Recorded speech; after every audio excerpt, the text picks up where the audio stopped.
오늘은 먼저 더불어민주당 반응입니다. 더불어민주당의 김홍걸 국민통합위원장 전화 연결해보겠습니다. 안녕하세요, 위원장님. 예, 안녕하세요. 네, 우선 이 탈당에 대한 기본 입장은 어떠십니까? 이건 100% 제 개인 입장인데요. 네네. 그러니까 안타까운 일이긴 하지만 네. 당에 대해서 전혀 애정이 없으신 것 같고 우리 당과는 전혀 다른 생각을 하시는 분이기 때문에 예. 어쩔 수가 없다 하는 거죠. 기본적으로. 예. 당 대표고 비례 2번이면 남자 1번인데요. 사실상 남자 1번 비례대표 나간 거죠. 예. 그렇죠. 어쩔 수가 없다. 당과는 다른 생각을 하기 때문에 이게 이제 기본 입장이신 거고.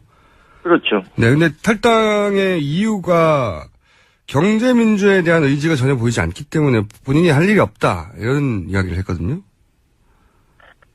저는 그분이 도대체 경제민주화에 대해서 지금까지 무슨 노력을 하셨는지 구체적으로. 당내에서. 예. 그동안 길게 봐도. 예. 그래서 이해를 할 수가 없고요. 경제민주화가 안 되고 있는 것이 이제 박근혜 정권과 정부 여당 측의 문제인데 그쪽에서 반대해서 그런 것인데 그 사람들과는 치열하게 싸우지 않고 당 내의 사람들하고만 싸우려고 하니까 앞뒤가 안 맞는 거죠. 그리고 이분이 이제 말씀하신 걸 좀 번역을 해야 되는데 항상 경제민주화를 하겠다는 정치인을 내가 밀어주겠다 그렇게 말씀하시잖아요. 네네. 근데 이분에게 경제민주화란 본인의 사유물입니다. 경제민주화는 김종인이다. 이게 있어서 경제민주화는 오로지 본인만 할 수 있다. 이런 의미입니까? 그렇죠. 일종의 오만과 독선이죠. 그래서 김종인을 모셔다가 높이 받들을 그런 정치인을 도와주겠다 그 뜻이 되는 겁니다. 그렇게 이해하시고요.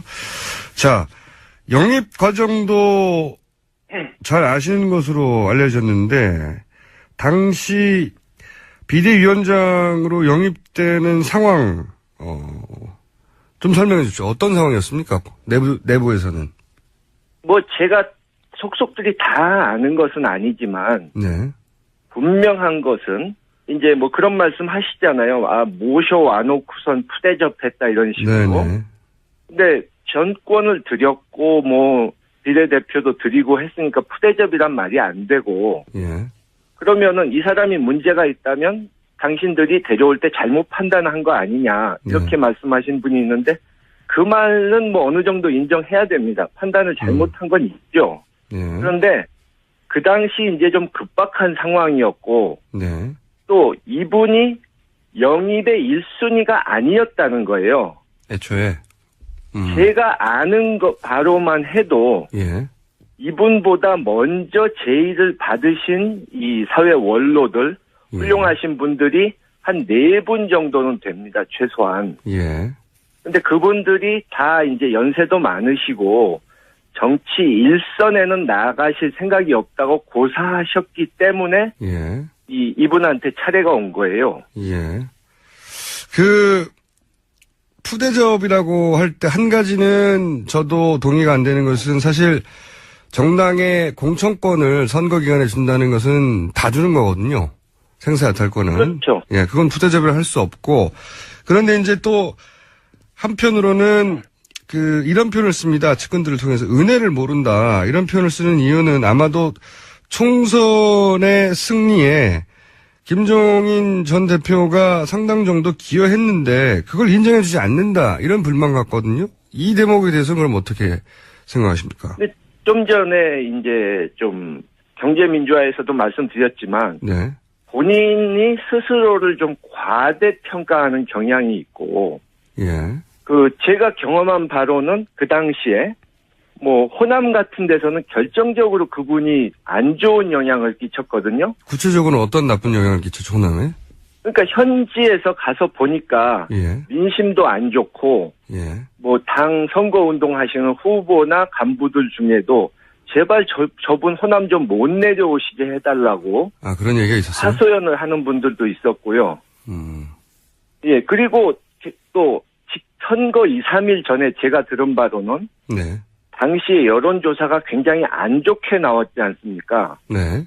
그래서 막 그 보고를 받으시고는 아이고 이거 실패구나, 우리 완패하겠구나 이러고 거의 짐 싸실 준비를 하셨다는 거예요. 아, 내부적으로는 그랬었다? 예, 그러면은 자기가 이 선거 지휘를 한 게 효과적이었고 이길 거라고 생각했다면 그렇게 했겠습니까? 선거 결과가 나온 다음에는 본인이 이길 줄 알았다는 식으로 말하는데 그게 아니었다는 건가요? 그렇죠. 전혀 그렇지 않죠. 그래서 선거 결과가 그렇게 나온 것은 김종인 전 대표의 전략의 성공이 아니다라고 이제 평가하시는 거죠. 본인도 그렇게 생각하지. 그렇죠. 실패할 거라고 생각했었고. 했다면 그러니까 지역구에서 많이 당선된 것은 사실상 그 정부 여당 박근혜의 실망한 표가 반사이익으로 온 것이고 네. 생긴 지 얼마 되지도 않은 이 국민의당에게 우리보다 훨씬 당세가 작았던 국민의당에게 정당 투표에서 진 것만 봐도 네. 그 당시 당 지도부의 전략이 이 실패했다는 걸 보여주는 거죠. 그래서 오히려 측근들은 총선이 승리한 것에 대해 은혜를 모른다고 표현하나 실제로 총선 이틀 전쯤에 참패할 거라고 생각하고 짐쌀 준비를 했었던 사람이다. 이렇게 이제 그러니 그런 말 하는 것도 말이 안 된다고 좀 평가하시는 거죠. 예. 예, 그리고 뭐 공당에서 공적인 일을 하는데 은혜니 뭐니 이런 말을 하는 것 자체가 구시대적 사고방식이죠. 알겠습니다. 입장은 충분히 알겠고요. 그러면 진짜로 탈당한 이유는 뭐라고 보십니까? 개인적으로? 지금은 이제 경제민주화를 안 하기 때문이다. 예.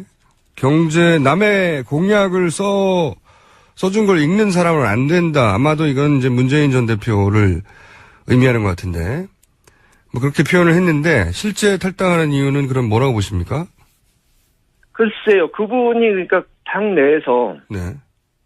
경제 민주화를 그렇게 하고 싶었다면 같은 당 사람들 또 네. 타당 사람들을 적극적으로 설득하고 다니면서 구체적으로 이런 것부터 하자, 뭐 이런 거는 중요하다 이러고 다니셨어야 되는데 예.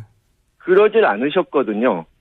또 이번에도 뭐 촛불 시위 나오고 뭐 이렇게 탄핵 사태가 벌어지면서 뭐 옳고 그런 걸 따지기 전에 뭐 국난이 코앞에 다가온다 뭐 어쩌고 하면서 이 적폐청산이나 개혁을 하지 말고 시끄럽게 하지 말고 대충 덮으라는 식으로 투쟁을 하지 말라는 식으로 말씀하시는데 개혁을 안 하는데 경제민주화는 무슨 수로 합니까?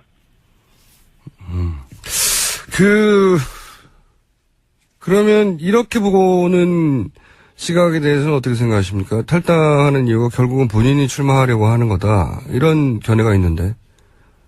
글쎄요, 그거는 제가 뭐 장담을 딱 뭐다 이렇게 말씀을 하기가 그런데, 예. 뭐 그 가능성도 있다고 보시는 분들이 많죠. 네. 그러니까 이 어느 당에서도 지금 확실하게 자신을 대접해 주지 않기 때문에 그러면 뭐 독자적으로 가보겠다 이런 생각하실 수 있죠. 알겠습니다. 제가 이제 다른 당의 입장은 다음 시간에 들어볼 예정이기 때문에 다른 당의 입장은 얘기를 하지 않겠는데 이거는 어떻게 생각하십니까? 이분이 만약에 출마를 한다면 그 민주당을 제외한 세력의 묶음을 시도할 공세가 크지 않습니까? 예. 그러니까 민주당하고 지금 겨루고 있는 다른 정당을 묶어서 거기에 대표 주자가 만약에 된다면 이제 싸워야 될 대선에서 라이벌이 되는 거잖아요. 네. 그런 셈이죠. 글쎄요. 그럴 가능성은 전혀 없다고 보는데요. 그것이 성사될 가능성은. 그거는 왜 그럴까요? 예. 아니, 반기문 총장처럼 어느 정도 지지율이 나오는 분도 그걸 못했는데 이분은 뭐 전혀 국민들이 대선 후보로 생각조차 하지 않고 예. 뭐 이분이 과거의 이력이나 성향을 봐도 김종인이라는 정치인을 생각할 때 뭐 통합이라든가 화합, 희생 뭐 이런 것을 머리에 떠올리는 사람이 없지 않습니까? 그러니까 내가 다 알고 있다. 내가 최고다. 나를 무조건 따르면 된다. 이렇게만 말씀하시는 분을 따를 정치인이 과연 몇이나 있을까요? 그렇게 생각하신다. 알겠습니다. 그럼 마지막 질문인데요. 이런 얘기가 이제 오래전부터 있어 왔는데 내일 탄핵 선고가 되니까 한번 여쭤보겠습니다. 대통령이 헌재 선고 전에 갑자기 하야를 선언한다든지 혹은 선고 이후에 만약 인용이 될 경우에 사면을 위해서 그 정치권이 협상을 할 거라든지 그러니까 소위 그 특검이나 검찰의 기소 내용과 무관하게 결국은 정치적인 사면으로 해결이 될 것이다. 이런 전망이 있거든요. 거기에 대해서는 어떤 입장이십니까? 그쪽에서 물러나는 것은 안 할 걸로 보고요. 네, 그건 없을 것이고. 지금 뭐 본인은 기각될 것으로 자신이 이길 것으로 착각을 하는 것 같아서. 예. 그렇게 보고, 글쎄, 사면을 위한 협상은 하려고 할 수 있겠죠. 탄핵이 된다면. 네. 또 뭐 야권에서도 일부는 네. 너무 강하게 나가면 동정론이 나올 수 있다. 역풍이 불 수 있다. 또 그런 소리가 나올 수 있는데. 네, 반드시 그런 얘기가 나오겠죠. 예. 예. 근데 저는 뭐 이번에는 워낙 국민들께서 이 권력자라도 최고 권력자라도 법을 어기면 강하게 처벌받는다 하는 법 앞에서 모두가 평등하다 하는 것을 보여주기를 원하시기 때문에 네네. 뭐 특검도 사실 생각지 못했던 큰 성과를 냈던 것이 국민들이 성원해 주셨고 또 국민들이 한편으로는 이렇게 감시하셨기 때문에 딴 생각을 먹지 못한 것 아닙니까? 네네. 그런 식으로 이것도 적당히 넘어가기는 어려울 거라고 봅니다. 알겠습니다. 오늘 말씀은 여기까지 듣겠습니다. 감사합니다. 예, 수고하셨습니다. 지금까지 더불어민주당의 김홍골 국민통합위원장이었습니다.